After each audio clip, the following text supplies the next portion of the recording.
अगर आप इंडिया, पाकिस्तान से हैं और कनाडा में बिज़नेस चलाते हैं तो ये वीडियो सिर्फ आपके लिए। आज इस वीडियो में मैं आपको 7 स्पेसिफिक मिस्टेक्स बताऊंगा जिसकी वजह से कनाडा रेवेन्यू एजेंसी सबसे ज़्यादा इंडियन और पाकिस्तानी बिज़नेस ओनर्स को ऑडिट करता है। इसमें से अगर 2 भी मिस्टेक्स आप कर रहे हैं तो आपकी फ़ाइल ऑलरेडी फ्लैग हो चुकी है, तो कभी भी आपको ऑडिट आ सकता है, तो अपने आप को प्रिपेयर कर लें। और जो नंबर 7 पर है वो सबसे ज़्यादा खतरनाक है, तो वीडियो को एंड तक जरूर। मसीब हमदानी है। I am running a chartered accountants firm in Dubai and in Canada. पिछले 10 साल से along with the help of my team we are helping businesses around the world with business advisory and cross border taxation, जिसमें Canada, USA, Panama और multiple other jurisdiction शामिल है। हमारी Canadian firm के अंदर we have a portfolio of clients जिसमें बहुत सारे इंडियन और पाकिस्तानी बिजनेस ओनर्स हैं जो कि कुछ मिस्टेक्स बार बार रिपीट करते हैं, जो कि मैं इस वीडियो में आपको एक्सप्लेन करूंगा ताकि आप वो मिस्टेक ना करें। इस सबसे पहला जो ट्रिगर है ये सबसे ज़्यादा खतरनाक है। इसमें सबसे ज़्यादा business owners, Pakistani Indian business owners फंसते हैं, वो है डिक्लेयर्ड इनकम वर्सेस लाइफस्टाइल। देखिए सीआरए के पास एक टूल है, नेट वर्थ ऑडिट टूल। इसमें ये टूल क्या करता है, बेसिकली आपके लाइफस्टाइल का डाटा सीआरए को देता है और ऑडिट के लिए फ्लैग करता है।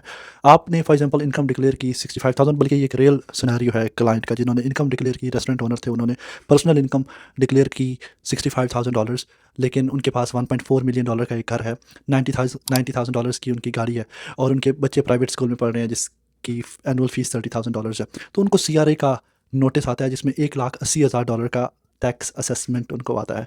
सीआरए का सिंपल क्वेश्चन था, देखें भाई $65,000 आपकी इनकम है, तो आप इतना सब कुछ कैसे अफोर्ड कर पा रहे हैं?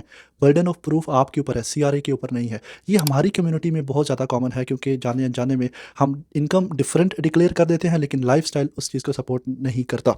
और अगर आप कहते हैं कि ये जो पैसा मेरे पास आया है ये फैमिली ने दिया है, मुझे गिफ्ट आया है, तो फिर आप जो नेक्स्ट ट्रिगर है उसमें फंस जाते हैं क्योंकि आपके पास गिफ्ट लेटर वगैरह नहीं होता। तो अगर आपने इनकम डिफरेंट डिक्लेयर की है और आपका लाइफस्टाइल उसको सपोर्ट नहीं करता, तो सीआरए का नोटिस आपको कभी भी आ सकता है। दूसरा जो ट्रिगर है वो है T1135 फॉरेन प्रॉपर्टी, और इसमें भी हमारे इंडियन पाकिस्तानी बिजनेस ओनर्स बहुत ज़्यादा फंसते हैं और ऑडिट के लिए सीआरए में फ्लैग होते हैं। देखिए अगर आपकी कनाडा से बाहर $1,00,000 से ज़्यादा प्रॉपर्टी है तो वो आपको T1135 फॉर्म के ज़रिए सीआरए को डिक्लेयर करनी है। आपके अगर बहरिया टाउन में प्लॉट्स हैं, कोई रेंटल इनकम आ रही है, कराची में कोई घर है आपका, तो आपको वो सीआरए को डिक्लेयर करना है। आपके कोई बैंक अकाउंट्स कनाडा से बाहर हैं जिसमें जिनको मिला जुला के सारी जितने भी एसेट्स हैं वो $100,000 से ज़्यादा है, तो वो आपको सीआरए को डिक्लेयर करना है। मेरे क्लाइंट हैं, उन्होंने पिछले 10 साल से वो कनाडा में हैं, उनकी प्रॉपर्टीज़ कनाडा से बाहर हैं। मेरी उनसे मुलाकात हुई थी, ऐसे बाद में पता चला कि उनकी 2 करोड़ का उनके कराची में घर है और इसी तरह लाहौर में कुछ प्रॉपर्टीज़ हैं और उन्होंने आज तक अपना T1135 फॉर्म फिल नहीं किया। देखिए अगर आप T1135 फॉर्म फिल नहीं करते तो आपको $2,500 की बेसिक पेनल्टी पर ईयर पड़ती है।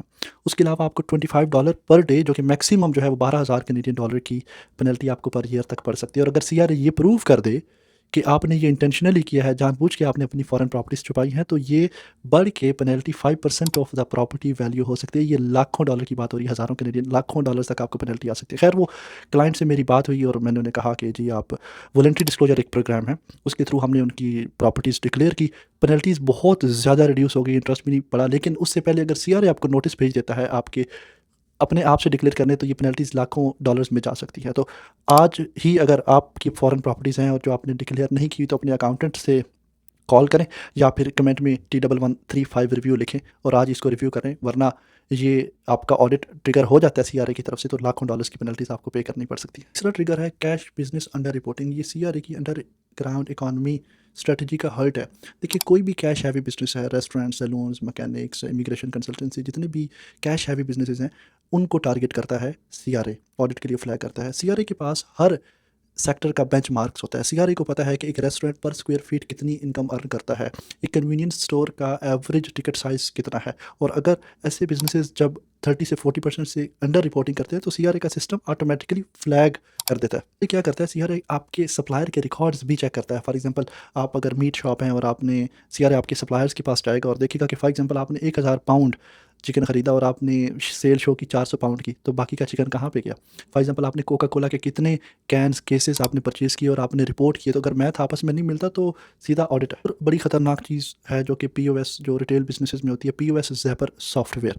इसमें बेसिकली होता क्या है कि अगर आपके बिज़नेस 2010 के बाद सीआरए ने काफ़ी सारे बिजनेसेस को प्रोसिक्यूट किया है, ऐसे बिजनेसेस जिनके पास ऐसे पीओएस सॉफ्टवेयर थे जिनके अंदर सेल्स को डिलीट करने का की कैपेबिलिटीज़ होती हैं। तो अगर आपके पास भी ऐसा पीओएस सॉफ्टवेयर लगा हुआ है जिसके अंदर सेल्स डिलीट हो जाती है, तो सीआरए जब भी ऑडिट करेगा तो ये सिविल इशू नहीं बल्कि क्रिमिनल ऑफेंस है, आपको जेल भी हो सकती है। सीआरए की एक रिपोर्ट जो कि पब्लिश रिपोर्ट है, उसमें सीआरए खुद बताता है कि वो अंडरग्राउंड इकोनॉमी स्ट्रेटजी के तहत एनुअली मिलियंस ऑफ डॉलर्स के नोटिस ऑफ असेसमेंट्स इशू करता है। तो अगर आप भी अपनी इनकम डिक्लेयर नहीं कर रहे तो आज ही अपनी अकाउंटेंट के साथ बैठें और देखें कि आप अगर बिलो एवरेज इनकम डिक्लेयर कर रहे हैं तो नंबर्स आपके फेवर में नहीं है, रिस्क रिवार्ड आपके फेवर में नहीं है। आप हो सकता है जितना भी टैक्स बचा रहे हैं, सीआरआई का नोटिस आपको 1 साल बाद 2 साल बाद जब भी नोटिस आएगा तो आपको लेने के देने पड़ जाएंगे। आपने इतना टैक्स नहीं सेव किया होगा जितनी आपको पेनल्टीज देनी पड़ेंगी। और ये जो चौथा ट्रिगर है जो सीआरआई का ऑडिट ट्रिगर करता है, उसका नाम है फैमिली ऑन पे रोल विदाउट रियल वर्क। देखिए हमारी कम्युनिटी में ये बहुत ज़्यादा है कि हमने वाइफ को भी सैलरी देते हैं, उसको भी पे रोल चला दिया, बच्चे का भी चला दिया, भाई का भी चला दिया, अपना भी चला दिया,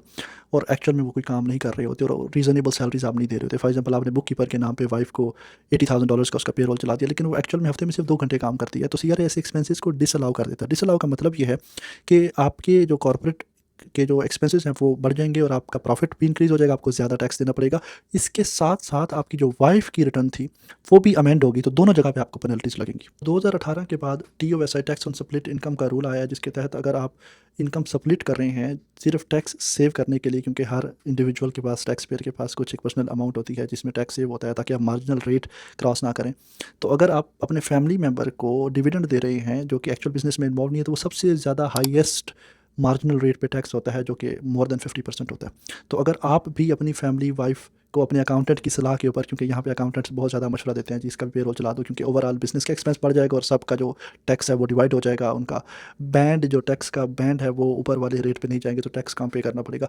लेकिन ऐसी बिजनेसेस में सबसे ज़्यादा सीआरए ऑडिट करता है, और जब सीआरए का ऑडिट आता है तो आपको प्रूव करना मुश्किल हो जाता है। इसको डिफेंड करने का तरीका आसान है कि आप अगर फैमिली मेम्बर को पेरोल चला रहे हैं तो आपके पास उनकी टाइम शीट्स, जॉब डिस्क्रिप्शन, पे चेक्स वगैरह होना चाहिए। लमसम कैश में आप उनको सैलरी ना दें, प्रॉपर ट्रेल आपके पास होना चाहिए। या तो प्रॉपर ट्रेल बनाओ, उसको रियल बनाओ, या फिर अपनी फैमिली को बिल्कुल पेरोल ट्रांसफ़र ना करो, क्योंकि जब सीआरए का ऑडिट अगेन आएगा तो आपको पेनल्टीज इतनी लगेंगी कि आपके लिए ये वर्थ इट नहीं रहेगा। पाँचवां जो ट्रिगर है जिसकी वजह से सबसे ज़्यादा सीआरए का ऑडिट ट्रिगर होता है वो है जीएसटी इनकम आपने कितनी डिस्क्लोज़ की है वर्सेस कॉर्पोरेट टैक्स में आपने कितनी इनकम डिस्क्लोज़ की है। फॉर एग्जांपल काफ़ी बिजनेसेस होते हैं जो कि जीएसटी में फॉर एग्जांपल उन्होंने $4 लाख इनकम डिस्क्लोज़ की, लेकिन जब कॉर्पोरेट टैक्स सबमिट कर पाया वहाँ पे आपकी एनुअल इनकम $320,000 डिक्लेयर किया। तो 80,000 का डिफरेंस कहाँ से आ गया? जैसे ही ये डिफरेंस आएगा सीआरए का सिस्टम आपको ऑटोमेटिकली फ्लैग कर देगा। एक मेरे क्लाइंट हैं, उन्होंने सेम मिस्टेक किया। उन्होंने $400,000 का जो है वो for example GST HST declare किया, और जब कॉर्पोरेट टैक्स सबमिट करने की बारी आई तो उन्हें 280,000 तो $120,000 से उनको सीआरए का ऑडिट आ गया। जब ऑडिट आया तो उन्होंने इन्वेस्टिगेशन की, और जब इन्वेस्टिगेशन की तो पता ये चला कि उनके अकाउंटेंट बुक कीपर ने बाय मिस्टेक कुछ रेवेन्यू डेफर कर दिया था। मतलब जो $120,000 की कुछ इनवॉइसेस थी वो नेक्स्ट ईयर में उन्होंने डाल दी थी, जिसकी वजह से कॉर्पोरेट टैक्स में जो डिक्लेयर इनकम थी वो डिफरेंट हो गई, जिसकी वजह से उनको ऑडिट, अब उनके 4 महीने सिंपल बुक कीपिंग एरर था, 4 महीने उनको ऑडिट को डिफेंड करने में लग गए हैं, क्योंकि डेफिनेटली बर्डन ऑन प्रूफ आपके ऊपर है और अकाउंटेंट को जो फीस देनी पड़ी वो। तो ऐसे मिस्टेक से अपने आप को बचाएं, अपने बिजनेस को। अगर आपकी जो जीएसटी एचएसटी इनकम है ये बड़ी इनोसेंट मिस्टेक है और बड़ी साइलेंट किलर है हमारी कम्युनिटी में, क्योंकि बुक कीपिंग नहीं करते, रिकॉर्ड्स नहीं बनाए होते।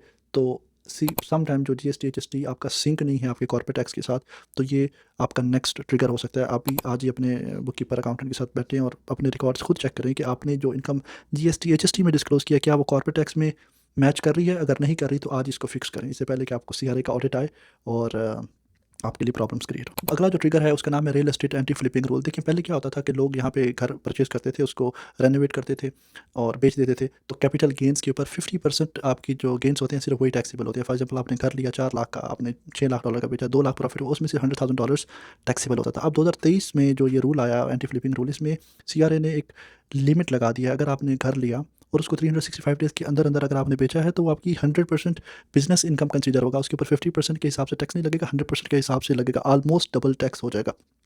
ये वाला रूल हमारी कम्युनिटी को सबसे ज़्यादा इम्पैक्ट कर रहा है, क्योंकि हमारे बहुत से जो कम्युनिटी में लोग हैं जो कि घर लेते हैं, रेनोवेट करते हैं और बेच रहे हैं। तो अगर आपने भी पिछले कोई 2 साल में कोई ऐसी प्रॉपर्टी ली जो कि जिसको फ्लिप किया इमीडिएटली विदिन 365 डेज़, तो आज ही अपना वॉलंटरी डिस्क्लोजर के थ्रू उसको करेक्ट करवा लें, क्योंकि सीआरए ने आपको ऑडिट भेजा तो उसकी पेनल्टीज़ बहुत ज़्यादा होती हैं। जो ट्रिगर है इसका नाम है कैश डिपॉजिट्स एंड स्ट्रक्चरिंग और इसमें सबसे ज़्यादा सीआरए ऑडिट करता है। हमारी कम्युनिटी में ये बहुत कॉमन है। देखिए सीआरए के एक इंस्टीट्यूट है FINTRAC, financial transaction reporting and analysis centre. ये बेसिकली सीआरए के साथ कनेक्टेड है। जब भी आप बैंक में जाते हैं और $10,000 से ज़्यादा कैश डिपॉजिट करते हैं तो banks are required to automatically report it to FINTRAC और फिनट्रैक जो है वो डेफिनेटली आगे सीआरए को रिपोर्ट करता है। अब इस चीज़ को अवॉइड करने के लिए कुछ जो cash heavy business for example restaurants जो होते हैं वो $9,800 डाल देते हैं, $9,700 डाल देते हैं ताकि $10,000 से अमाउंट आपकी नीचे नीचे रहे। ओवर स्मार्ट बनने की कोशिश करते हैं, लेकिन इसको स्ट्रक्चरिंग कहा जाता है। बैंक ऐसी ट्रांजैक्शंस को भी सीआरए को रिपोर्ट करते हैं और ये एक्चुअली ज़्यादा खतरनाक है क्योंकि ये इवेजन के ज़ुमरे में आता है और इसको क्रिमिनल ऑफेंस भी करार दिया जाता है और ये इससे आपको जेल भी हो सकती है। एक और कॉमन सिनेरियो है कि जब आपको कैश या डिपॉजिट्स आते हैं, आप कहते हैं मुझे भाई ने गिफ्ट दिया। फॉर एग्जांपल आपको $50,000 आया घर खरीदने के लिए, इन्वेस्टमेंट के लिए, और आपने कहा जी ये तो मुझे भाई ने गिफ्ट दिया और आपके पास कोई प्रूफ नहीं है, तो सीआरए क्योंकि ये ट्रांजैक्शन ऑटोमेटिकली फिनट्रैक को रिपोर्ट आ जाएगी तो आपका ऑडिट का नोटिस आ जाएगा। सीआरए पूछेगा कि पैसे कहाँ से, आप बोलेंगे गिफ्ट आए, तो आपके पास गिफ्ट लेटर होना चाहिए। आपके पास जिस बंदे आपको गिफ्ट कर रहा है उसका प्रूफ ऑफ फंड्स भी होना चाहिए, उसकी बैंक स्टेटमेंट्स आपके पास होने चाहिए, बैंक की स्विफ्ट की कॉपी आपके पास होनी चाहिए और पूरा बैंकिंग ट्रेल आपके पास होना चाहिए। और अगर ये नहीं है तो सीआरए ऑटोमेटिकली इसको अनडिक्लेयर्ड इनकम कंसीडर करेगा और आपको टैक्स लगाएगा और पेनल्टीज अलहदा लगाएगा। तो आज ही अगर आपके पास कोई ऐसी ट्रांजैक्शंस बैंक में है और आपको सीआरए का लेटर नहीं आया तो अभी से ही इसको डॉक्यूमेंट्स को प्रिपेयर करना शुरू कर दें, अरेंज करना शुरू कर दें, इससे पहले कि सीआरए का लेटर आए और आपको पेनल्टीज़ और टैक्स देना पड़े ओवर एंड अबव। और जो चीज़ है वो ये है कि अपनी बिजनेस इनकम और पर्सनल इनकम को कभी भी मिक्स ना करें क्योंकि इसमें ऑडिट्स में बहुत प्रॉब्लम होती है। आपका फॉर एग्जांपल पर्सनल इनकम थी, किसी से गिफ्ट आया 300-400, आपने बिजनेस अकाउंट में डाल दिया, उसको जस्टिफाई करना बहुत मुश्किल है। फॉर एग्जांपल आपके बिजनेस के एक्सपेंसेस है वो आपने पर्सनल अकाउंट से पे कर दिए, तो बिजनेस एक्सपेंसेस को जस्टिफाई करना बहुत मुश्किल है, स्पेशली अगर आपके पास प्रॉपर ट्रेल नहीं है। तो बिजनेस और पर्सनल एक्सपेंसेस को मिक्स करना भी सीआरए के ऑडिट के वक्त बहुत ज़्यादा प्रॉब्लम हो सकती है। जो मैंने आपको 7 मोस्ट कॉमन ट्रिगर्स बताए हैं जिसकी वजह से सीआरए का सिस्टम आपकी फाइल को फ्लैग करता है और आपको सीआरए का नोटिस आता है। ये जितनी भी चीज़ें मैंने आपको बताई हैं ये सब फिक्सेबल हैं अगर आप एक्ट करते हैं, अगर आप अपने आप को रेडी रखते हैं, प्रोएक्टिवली अगर अपने बिजनेस को मैनेज करते हैं और मिस्टेक्स को अवॉइड करते हैं। रिएक्टिव एक्ट करने का कोई फ़ायदा नहीं होता। अगर आपने अपने अकाउंटेंट से कंसल्ट करना है इनकी बेसिस पे तो आज ही कंसल्ट करें। बहुत सारे लोग तब अकाउंटेंट के पास भागते हैं जब नोटिस आ चुका है, तो तब तक बहुत लेट हो चुकी होती है और काफ़ी सारी पेनल्टीज़ लग चुकी होती हैं। तो आज ही आप अपने अकाउंटेंट के पास जाएँ और अपना जीएसटी रिव्यू करवाएँ, T1135 फॉरेन प्रॉपर्टीज़ रिव्यू करवाएँ, रियल एस्टेट में है तो एंटी फ्लिपिंग रूल को देखें, कैश डिपॉजिट स्ट्रक्चरिंग वगैरह जितनी भी मैंने आपको ट्रिगर्स बताए हैं इनका ख्याल रखें। और अगर आप चाहते हैं कि हमारी फ़र्म आपको हेल्प करे तो नीचे रिव्यू लिखें और one of our team members will reach out to you.